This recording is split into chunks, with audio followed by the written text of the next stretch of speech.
خلينا كده نفهم التكنيك او الكلام اللي انا عايز اقوله بشكل واقعي اكتر، ومش هلف ولا دور عليك وهاجي معاك سكه وهاجي معاك دغري زي ما بيقولوا. بصوا يا شباب، تعالوا كده نتخيل ايه هي اهم حاجه في الحياه بعد الصلاه.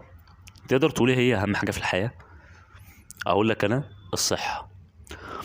عارف، هقول لك على حاجه بسيطه خالص. تخيل كده لو انت مثلا يعني انت شخص لياقتك ضعيفة او بدني بتاعك وحش، او مثلا اعصابك بايظة او كده او كده.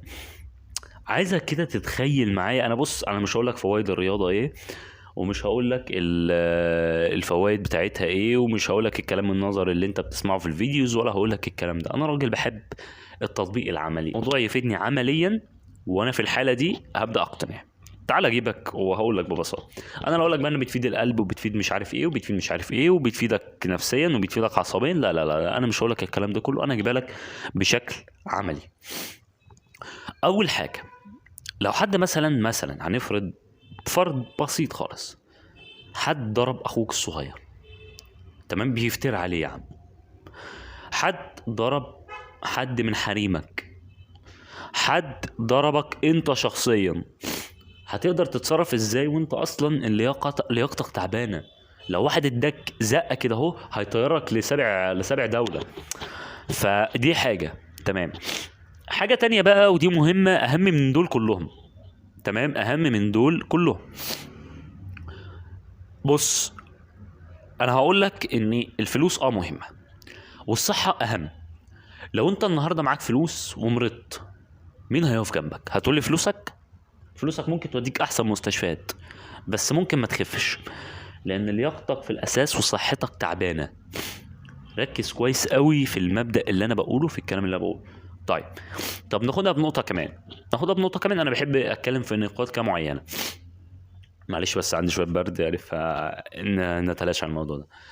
مثلا انت النهارده في اي، خد بالك، اي مقابلة شغل، شوف انا بقول لك اهو، شوف الرياضة دخلت معانا في سكة ايه. شغل. انت ايه يا عم اللي انت بتقوله ده؟ هقول لك على حاجة. هيئة الشخص الرياضي، وانا متاكد ان انت عملتها اللي بتتفرج على الفيديو، وانا واي حد في الكره الارضيه، الشخص الرياضي بيحترم من قبل حتى ما تتكلم معاه اصلا. ازاي؟ هقول لك. لو انت راجل مثلا جسمك كويس، لياقتك حلوه، شكل جسمك متناسق، شكل جسمك كويس، خد عندك بقى هتعوز تخطب اهل العروسه، حتى لو انت حالتك الماديه مش اللي هي، بس لا، ده راجل رياضي مهتم بصحته، اكيد هيعيش بنتي مش عارف ايه، فهتتوافق عليك. هتروح شغلانه، ده راجل يبقى واجهه للشركه وما اعرفش ايه، فهتتقبل. يعني هي لها كذا سكه، وبعدين خد عندك كمان برضو ان الرياضه حرفيا برضو بتساعدك ان انت تفكر بطريقه احسن واسلس. في الرياضة عموما انت بتحاول تخلص التدريب اللي انت بتلعبه، فبتشوف طريقة تخلص بيها التدريب ده. يعني هي بتديك حلول للمشاكل بتاعتك، تمام.